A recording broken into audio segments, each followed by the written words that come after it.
El hombre José. Vamos a estar hablando basados en el capítulo 40 y capítulo 41 del libro de Génesis. Espero que todos tengan sus bosquejos. Si necesita una Biblia también, puede tener una Biblia, puede levantar su mano para que le acerquen una Biblia y también un bosquejo. José, y la última vez que se habló acá acerca de José, básicamente José terminó en la cárcel. Sí, allí terminando en el capítulo 39 de Génesis, terminó en la cárcel José bajo una falsa acusación.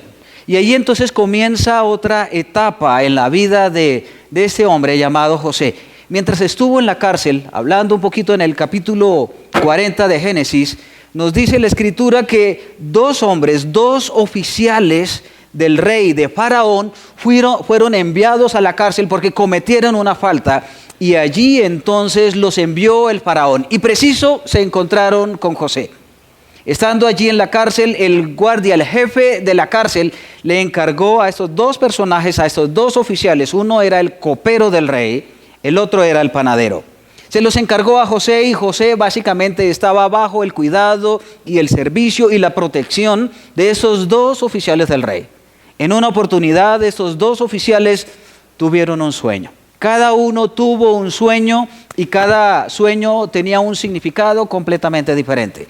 El copero del rey, oficial del rey, él soñó que en una oportunidad habían 3 racimos de uvas grandes, bonitas, muy jugosas. Y él tomó de esos racimos de uva en su copa y se los dio al rey. Y entonces el panadero también tuvo un sueño. El sueño del panadero es que tenía 3 canastas de pan en su cabeza. Y en esas canastas de pan habían manjares deliciosos, muy agradables, todos esos para presentárselos al rey. Pero las aves vinieron y tomaron de esos manjares y se los arrebataron de la cabeza. Bien, esos dos hombres oficiales del rey quedaron muy preocupados y en verdad quedaron tristes. Al día siguiente, cuando se encuentran con José, él, como ya les conocía, como ya había tratado con ellos, les pregunta: oigan, ¿ustedes por qué están tristes? Se les nota en la cara que están tristes. ¿Por qué están tristes? Cuéntenme por qué está así su rostro el día de hoy. Y entonces ellos le dijeron: mire, nosotros tuvimos un sueño. Cada uno de nosotros tuvo un sueño, pero no hay nadie que nos los pueda interpretar. Y José les dice: mire, ¿acaso no son de Dios los sueños y las interpretaciones? Cuéntenmelo, porque será Dios el que ayude a interpretarlos. El copero le refirió el cuento a José. Y José le dijo: mire, esos 3 racimos significan 3 días. En 3 días, en el cumpleaños del rey, él va a levantar su cabeza y lo va a restituir al puesto que antes tenía. Y otra vez usted le va a servir la copa al rey.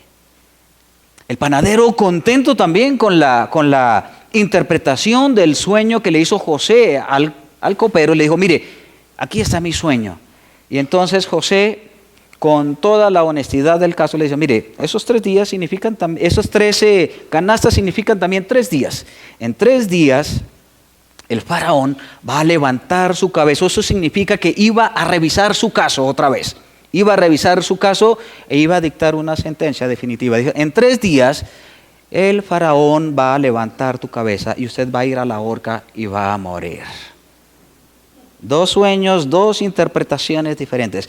Y José le dice al copero: mire, cuando eso le suceda a usted, cuando el rey levante su cabeza y usted vuelva a servirle la copa al rey, acuérdese de mí. Acuérdese de mí porque mire, yo estoy acá, yo fui secuestrado de mi tierra y vendido como esclavo aquí en ese país extranjero, y aún aquí en esta cárcel no he hecho nada para estar aquí en esta cárcel. La Biblia sigue diciendo que pasaron 2 años y el copero se le olvidó por completo ese encargo que le hizo José a él. Acuérdese de mí cuando le vaya bien para que el faraón me vuelva a restituir la libertad. 2 años pasaron y se le olvidó por completo al copero este favor encarecido que le hizo José. Pero resulta que después de esos 2 años el faraón también soñó. También tuvo un sueño. Ustedes de pronto se acuerdan del sueño de Faraón. Primero soñó que habían 7 vacas gordas, robustas, fuertes, que salían del río. Y detrás de esas vacas fuertes, grandes y robustas, aparecieron otras 7 vacas flacas, enjutas, daban lástima a esas vacas. Y esas vacas flacas que daban tristeza, se comieron, se devoraron a esas vacas grandes y robustas y al final quedaron igual de flacas. El rey se volvió a dormir y volvió a soñar otra vez. Soñó que había 7 espigas grandes, robustas, llenas de trigo. Y después de esas 7 espigas grandes, robustas, llenas de trigo, habían 7 espigas menudas, azotadas por el viento, todas feas y marchitas. Y esas 7 espigas marchitas y feas se comieron, se tragaron a esas 7 espigas grandes, robustas y bonitas y quedaron igual de feas y de abatidas. Cuando el rey se levantó, dijo: oiga, ¿qué es esto que me acabo de soñar? Y convocó a todos sus magos, a todos sus adivinos y les contó el sueño. Nadie en todo el reino pudo interpretar de manera adecuada esos 2 sueños de Faraón. Y ahí el copero dijo: uy, rey, ¿sabe qué? Me acuerdo cuando usted se enojó con nosotros. Me acuerdo que yo cometí mis faltas y usted nos mandó a la cárcel. Pero ¿sabe, rey? Allí en la cárcel yo me encontré a un joven hebreo. Yo y el panadero tuvimos la misma noche un sueño, cada sueño con una interpretación diferente. Y este joven hebreo nos declaró el sueño y nos dio la interpretación. Y así como él nos dijo, así sucedió. A mí me restituyó aquí al palacio y el panadero fue ahorcado. Y entonces el rey, Faraón, mandó traer rapidito a José. Y José se presentó delante del rey, delante del Faraón. Y el Faraón le volvió a contar su sueño. Y otra vez José le dijo: mire, rey, ¿acaso no son de Dios las interpretaciones?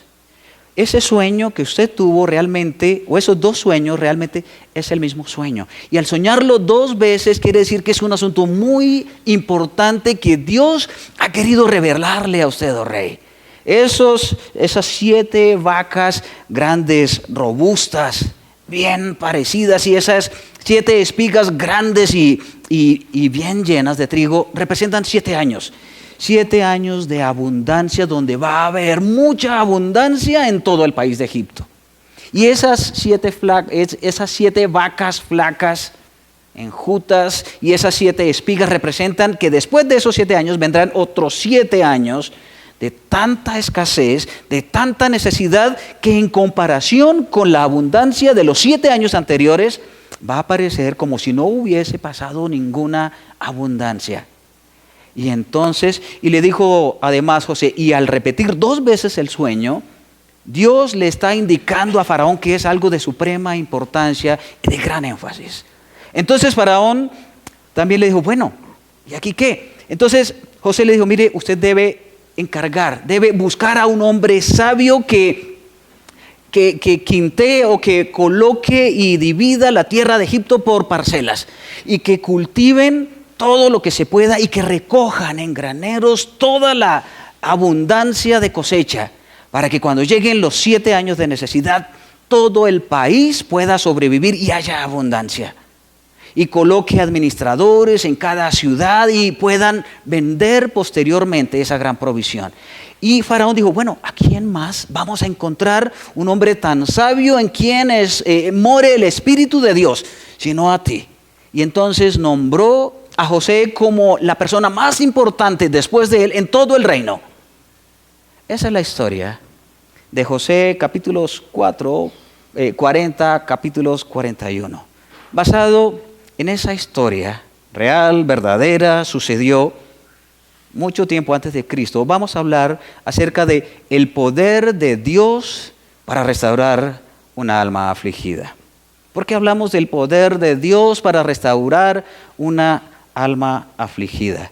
Bien, José venía de un matrimonio donde su papá tenía 4 esposas. Él era el número 11 después de 10 hermanos mayores y tenía un hermano mayor. Era considerado José como un tremendo soñador. Y la verdad, José no le caía nada bien a sus hermanos. Sus hermanos literalmente lo despreciaban. Así que José, a partir de ese entorno, de ese contexto, pasó por un proceso de capacitación, un proceso de formación. ¿A los cuántos años nosotros más o menos tenemos nuestro primer empleo formal? 20, 22, más o menos por allí. Ok, y eso en muchos casos después de pasar por un proceso de colegio, universidad, maestría, de pronto doctorado. Bien, eso le pasó también a José.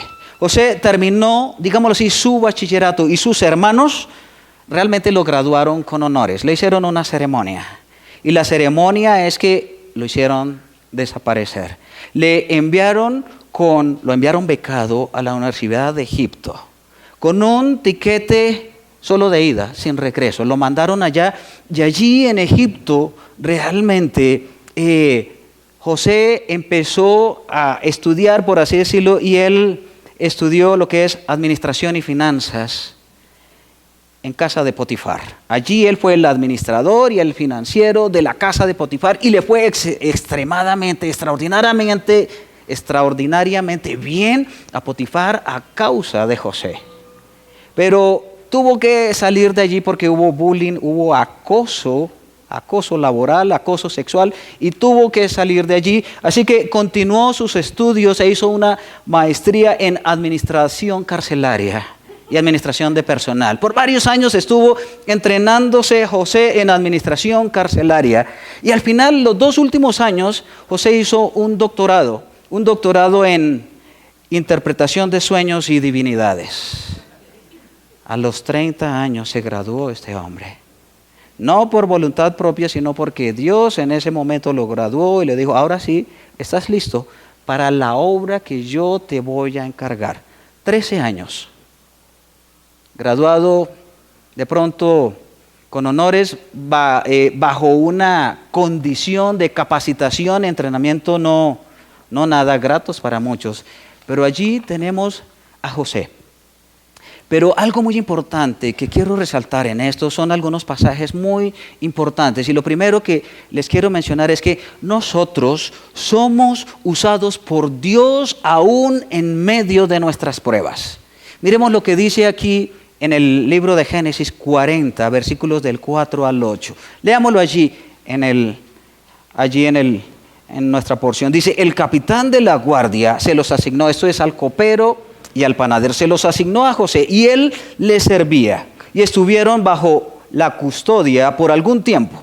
Entonces el copero y el panadero del rey de Egipto, que estaban encerrados en la cárcel, tuvieron ambos un sueño en una misma noche, cada uno su propio sueño y cada sueño con su propia interpretación. Y José vino a ellos por la mañana y los observó y he aquí estaban decaídos y preguntó a los oficiales de Faraón que estaban bajo su custodia en la casa de su señor, ¿por qué están vuestros rostros tan tristes hoy?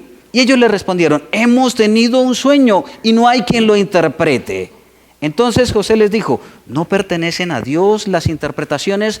Les ruego que me los cuenten. Algo extraordinario que sucede con Dios es que Dios nos comienza a usar a nosotros mientras nosotros a la vez somos formados. Dios nos usa a nosotros aún en el proceso en que estamos pasando por diversas pruebas, dificultades, dolores o aflicciones. Él no espera a que nosotros culminemos un proceso de formación para usarnos. Aún en medio de situaciones complejas, en medio de situaciones donde somos quebrantados y nuestra alma es atacada y herida, Dios permite que seamos usados. José, allí en medio de la cárcel, en medio de una situación donde fue privado de su libertad de manera injusta, él dice a estos hombres, ¿por qué están tristes? ¿Por qué veo que sus rostros están decaídos hoy? ¿Saben? La situación de José no era pequeña. Ellos estaban esos dos oficiales estaban tristes y estaban muy quebrantados en su espíritu porque habían tenido un sueño la noche anterior. José estaba viviendo una pesadilla desde hacía más de 10 años, que había sido secuestrado, nos dice la palabra, y había sido vendido como esclavo en un país extranjero. José estaba viviendo una pesadilla por más de 10 años, donde había sido calumniado, lo habían acusado falsamente de intento de violación a una mujer y estaba metido en la cárcel, allí de una manera inadecuada, injusta. Pero él, en medio de su prueba, en medio de su pesadilla, le dice a estos dos hombres: ¿por qué están tristes? Cuéntenme cuál es la causa de su tristeza, a ver cómo podemos manejar este asunto. La situación de José no era mejor que la de estos dos hombres. Él había pasado por una situación compleja por mucho tiempo y de pronto a la expectativa de que algo sucediera. Sin embargo, en medio de esa condición, en medio de esa situación, él tuvo el interés. Él pudo preguntar a esos dos hombres que les había preocupado un sueño la noche anterior. Le dijo: cuéntenme, que yo quiero ayudarles a cómo resolver esa tristeza que les causa que se les ve en el rostro. Miren, Dios puede usar nuestras debilidades y nuestras luchas para fortalecer, para animar a otras personas. Dios puede usar nuestras lágrimas, Dios puede usar nuestro dolor también para consolar a otras personas. Dios puede usar nuestros errores y nuestras faltas también para advertir, para enseñar también a otras personas. No siempre nos usa Dios en los momentos en que todo va bien. Aquí a través de José aprendemos que Dios nos puede usar aunque nosotros estemos pasando por momentos de intenso dolor en el alma. Si nosotros esperamos a que las cosas se aclaren en nuestro corazón, si esperamos a que todas las respuestas sean dadas a todas nuestras inquietudes, si esperamos que nuestro mar se calme para poder ayudar a otros, estaremos desperdiciando la mejor oportunidad y la mejor condición que Dios ha colocado en nosotros para ser de bendición a otras personas.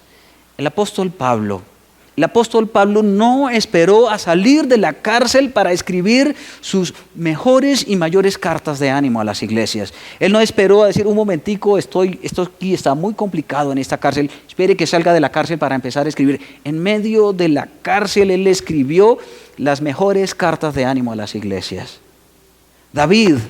El rey David no esperó a salir de una cueva donde estaba escondido por causa de la persecución. No esperó a escapar del desierto para escribir los mejores salmos que nosotros nos deleitamos hoy al leer y al cantar. El mismo apóstol Juan no esperó a salir de una isla donde lo habían deportado para escribir sus mejores libros, el Apocalipsis y el libro de Juan. No esperó a salir de allí. Este profeta llamado Jeremías, conocido como el profeta llorón, se quejaba por todo, lloraba. Él no esperó a que Dios respondiera todas sus quejas y todos sus lamentos para escribir palabras como estas: por la misericordia de Dios no hemos sido consumidos, porque son nuevas y grandes sus misericordias. Él no esperó a que las cosas estuvieran bien para ser una persona de ánimo y de desafío. Así como Habacuc decía: mire, aunque la higuera no florezca ni en las vides haya fruto, aunque no haya nada para comer, dice: con todo yo me alegraré en Jehová. Eso fue una lección que aprendió José, y ahora José nos quiere enseñar a nosotros. Dios nos puede usar a nosotros aún en medio de nuestro dolor, de nuestras crisis, de nuestra aflicción del alma. 13 años pasó José aprendiendo, y en esos 13 años él pudo dar lecciones de vida y de ánimo a pesar de su dolor, a pesar de su aflicción, a pesar de su encarcelamiento injusto. Ahora, ¿qué tal tú? ¿Cuál es la condición de cada uno de ustedes? ¿Está bien? ¿Dios le ha animado, bendecido, guardado? ¿Está viendo que las cosas están marchando bien? Es un momento para dejarse usar por Dios. No espere que vengan las cosas complicadas y difíciles. Déjese usar por Dios y pregúntele a Dios, ¿qué es lo que tú quieres que yo haga? Ahora está pasando por pruebas difíciles donde a veces hay aflicción en el corazón, hay dolor en el alma, hay enfermedad. No espere que las cosas mejoren para que Dios lo use usted como su instrumento para bendecir a otras personas, porque estará dejando pasar una oportunidad extraordinaria. ¿Qué más podemos aprender de José en este proceso acerca del poder de Dios para restaurar un alma afligida? En medio de esto, y como segundo aspecto, nosotros en medio de esa situación aún podemos poner nuestra esperanza en las personas equivocadas. ¿Sí? Podemos nosotros aún en medio de ese proceso de confiar en Dios, en medio de situaciones complejas, podemos poner nuestra esperanza, nuestra expectativa, nuestra razón de una posible solución en el lugar equivocado o en la persona equivocada. Mire lo que dice Génesis 40, 14 y 15. Son palabras de José diciéndole al copero, a este oficial del rey: solo te pido que te acuerdes de mí cuando te vaya bien, y te ruego que me hagas el favor de hacer mención de mí a Faraón y me saques de esta casa. Porque la verdad es que yo fui secuestrado de la tierra de los hebreos. Y aún aquí no he hecho nada para que me pusieran en este calabozo. Versículo 23 del 40 dice: mas el jefe de los coperos no se acordó de José, sino que se le olvidó. José muy probablemente puso sus expectativas, sus esperanzas en este oficial del rey, pensando que de pronto él podía, ya que le había hecho un favor extraordinario, interpretar un sueño que nadie más podía interpretar y donde le mostró un mejor futuro para él. Él estaba esperando que de pronto por la intervención de este oficial él podría ser liberado, que de pronto su caso iba a ser otra vez tenido en cuenta y absuelto de una falsa acusación. Sin embargo, 2 años, dice la palabra, que pasaron y este hombre, este oficial, no se acordó. Hubo una característica o una descripción que vez tras vez encontramos en la vida de José. Desde el momento en que sale de su tierra, deportado, enviado por sus hermanos, vendido, hay una frase que se repite, dice: y Jehová estaba con José. Y todo lo que José hacía, Jehová lo prosperaba. Pero miren lo interesante, es que a pesar de que Dios estaba con José, de que Dios respaldaba lo que José hacía, eso no evitó que José fuese acusado falsamente. Eso no evitó que José fuese vendido, traicionado por sus hermanos. Eso no evitó que aún estando allí en el calabozo no tuviese la oportunidad de una segunda oportunidad, una posibilidad de una audiencia ante Faraón. Eso no evitó. El hecho de que Dios estaba con José todo el tiempo y respaldaba todo lo que él hacía, no evitó que José sufriera y que fuese afectado profundamente en su corazón. A pesar de todo, miren, Dios siempre, en medio de todo lo que Él hace, Él quiere pasarnos por procesos para enseñarnos a ver quién es Él, para que luego podamos funcionar con una mayor responsabilidad que Él nos asigna a nosotros. A veces Dios usa también nuestras vidas y que pongamos nuestra mirada aún en lugares equivocados para que después nosotros podamos darnos cuenta que nunca, en ningún momento debimos quitar nuestra mirada de Dios. A veces permite que nosotros miremos y nos desenfoquemos para que nos demos cuenta que al final era mirándole a Él donde nos podía Él realmente sostener y librar. No le pasó solamente a José. Mire, en una ocasión Elías, una mujer lo amenazó y este gran profeta que había mandado decapitar más de 400 personas salió a esconderse en una cueva. Quitó su mirada del Dios que le había fortalecido y lo había capacitado y lo había dado, lo había empoderado, y una mujer lo asustó y se escondió.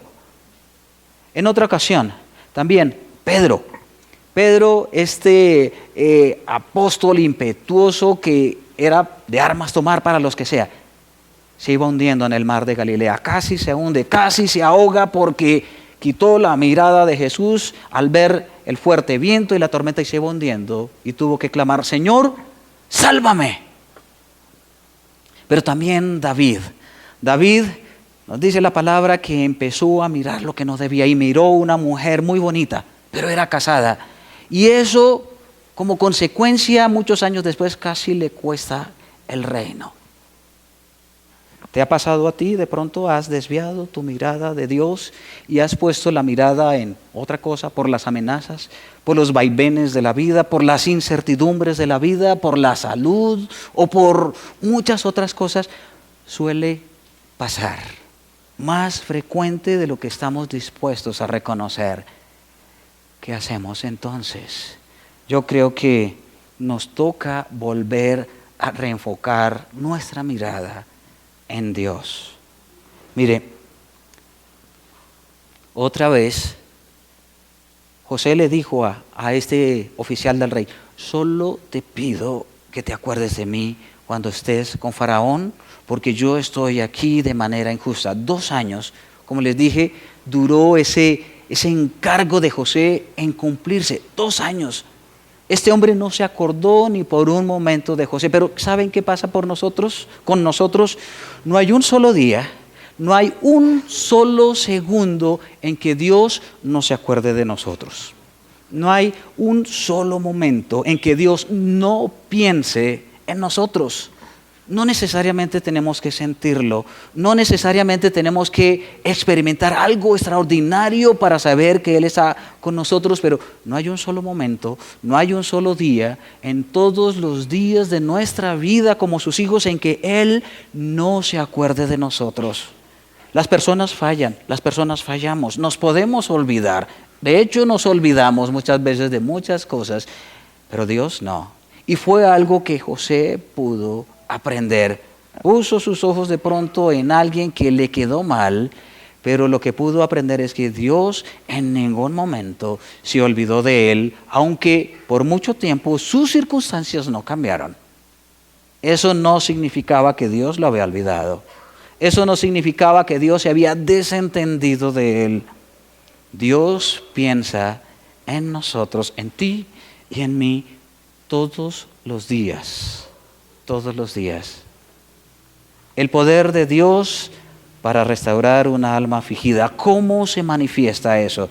Dios, escuche bien, Dios siempre interviene a tiempo y cumple sus propósitos. Él siempre llega a tiempo, no en mi tiempo, no a mi manera, no cuando yo quiera, sino cuando Él quiera, porque Él sabe que es lo mejor. Mire lo que sucedió.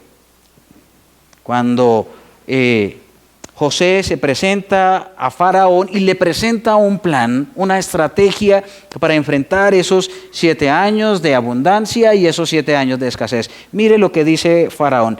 La idea le pareció bien a Faraón y a todos sus siervos. Entonces Faraón dijo a sus siervos, ¿podemos hallar un hombre como este en quien esté el Espíritu de Dios? Y Faraón dijo a José, puesto que Dios te ha hecho saber esto, no hay nadie tan prudente ni tan sabio como tú. Tú estarás sobre mi casa y todo mi pueblo obedecerá tus órdenes. Solamente en el trono yo seré mayor que tú. Faraón dijo también a José, mira, te he puesto sobre toda la tierra de Egipto. José no salió de la cárcel ni en el momento ni en la manera como él de pronto lo había imaginado.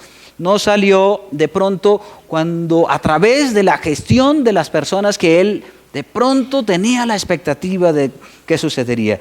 Salió de la cárcel, salió graduado, por así decirlo, en el momento y bajo las circunstancias que Dios estableció. Pero pasaron años, por lo menos 13 años. Dice la palabra que Faraón levantó la cabeza del copero y lo restituyó a su puesto. Pero en este caso fue Dios el que levantó la cabeza de José, el que volvió y tomó su caso, sin que eso implique que lo haya olvidado o descuidado, y lo puso muy por encima de ese copero olvidadizo. Lo puso por encima de ese jefe de la guardia llamada Potifar y su esposa, quien lo acusó, calumniadora, quien lo acusó de intento de abuso y de violación. Puso por encima de todos a ellos, a este hombre que supo esperar el momento de Dios con el conocimiento que Dios interviene a tiempo y siempre cumple sus propósitos. Algo muy importante, mire, Dios pagó un precio demasiado alto por ti y por mí, como para dejarnos olvidados o descuidados. Dios, somos demasiado valiosos para Dios. Dios pagó el precio más alto que se puede ofrecer por un alma, por una persona. ¿Y ese precio cuál fue? La vida misma de Jesús. Así que en ningún momento, bajo ninguna circunstancia, Dios te va a olvidar. Dios te va a descuidar. Dios se va a desentender de ti. ¿Saben por qué? Porque somos demasiado valiosos para Dios. Eso lo aprendió José, eso nos enseña José, eso nos enseña la palabra. Usted y yo somos demasiado valiosos para Dios como para que Él nos olvide, como para que Él se desentienda de nosotros, como para que Él no tenga en cuenta nuestras condiciones. Somos demasiado valiosos, solo que muchas veces Dios dice, es tiempo de esperar. Pero Dios interviene siempre a tiempo. ¿Qué creen ustedes que pasó en el cielo cuando Jesús estaba muriendo en la cruz por usted y por mí? ¿Qué creen que pasó en el cielo? De pronto la Biblia no los dice, pero yo creo que el cielo lloró cuando Jesús estaba muriendo por usted y por mí. ¿Qué creen que pasó en el cielo cuando Jesús resucitó para completar su trabajo por usted y por mí? Yo creo que en el cielo hubo fiesta, hubo gozo, hubo una celebración extraordinaria. ¿Qué creen que pasó en el cielo cuando Jesús ascendió y regresó para completar su trabajo y enviar a su Espíritu Santo? Hubo una tremenda recepción, una tremenda bienvenida por haber cumplido un trabajo en el cual nosotros éramos el enfoque. ¿Qué creen ustedes que pasará en el cielo cuando Jesús nos presente a usted y a mí delante del Padre? La Biblia nos lo dice, que dice la palabra que Jesús va a presentarnos con gozo y con gran alegría en el cielo. Dios siempre interviene a tiempo. Terminando ese relato de la vida de José, dice la palabra que José se casó allá en Egipto y Dios le permitió que tuviera 2 hijos. Un hijo se llamaba Manasés. Y miren el significado del nombre Manasés. Significa Dios me hizo olvidar. Y José dijo, Dios me hizo olvidar el trabajo y el sufrimiento de mis agresores. ¿Saben? Con la intervención de Dios podemos superar y olvidar, dejar a un lado que nos duela tanto ese sufrimiento y esas agresiones que hemos sufrido en nuestras vidas en su debido momento y en su debida forma. El otro hijo de José se llamaba Efraín, que significa Dios me hizo fructificar en la tierra que me hizo sufrir. En medio de situaciones y de ambientes donde nosotros podemos ser afectados y sufrimos, Dios nos puede hacer fructificar y Dios nos puede hacer olvidar esas situaciones que han quebrantado el alma. Eso fue lo que aprendió José, y para asegurarse José de no olvidar esas lecciones, le puso a su hijo mayor Manasés, Dios me hizo olvidar, le puso a su hijo menor Efraín, Dios me hizo fructificar en tierra de mis agresores. El poder de Dios para restaurar un alma afligida es tan grande y sus estrategias son tan diversas que en verdad la parte que nos corresponde a nosotros es, Señor, ¿cómo puedo colaborar contigo en lo que tú estás haciendo? Debemos permitir que Dios nos use aún en medio del dolor, en medio de la aflicción. Si estás bien, Dios te quiere usar. Si no estás muy bien, Dios igual te quiere usar. No desaproveches esa oportunidad.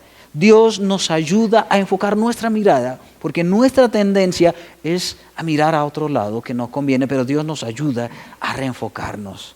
Y Dios siempre interviene a tiempo.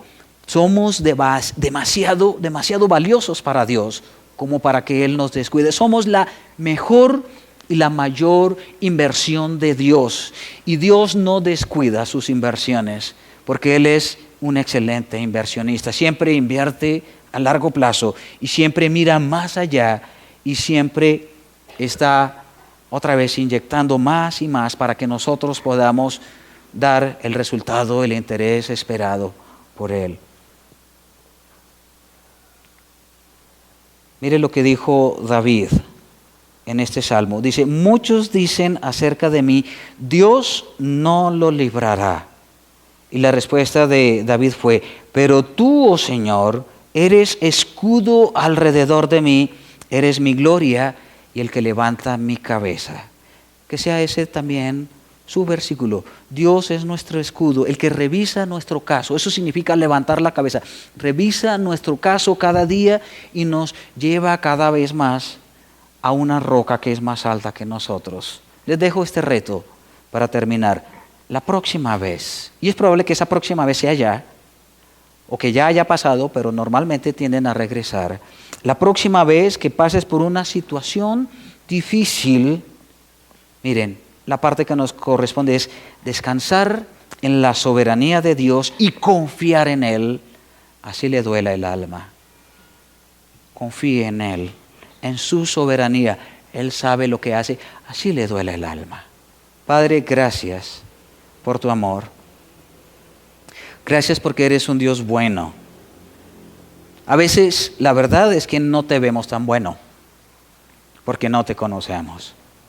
A veces quizá la verdad no te vemos tan justo, porque suceden tantas injusticias a nuestro alrededor.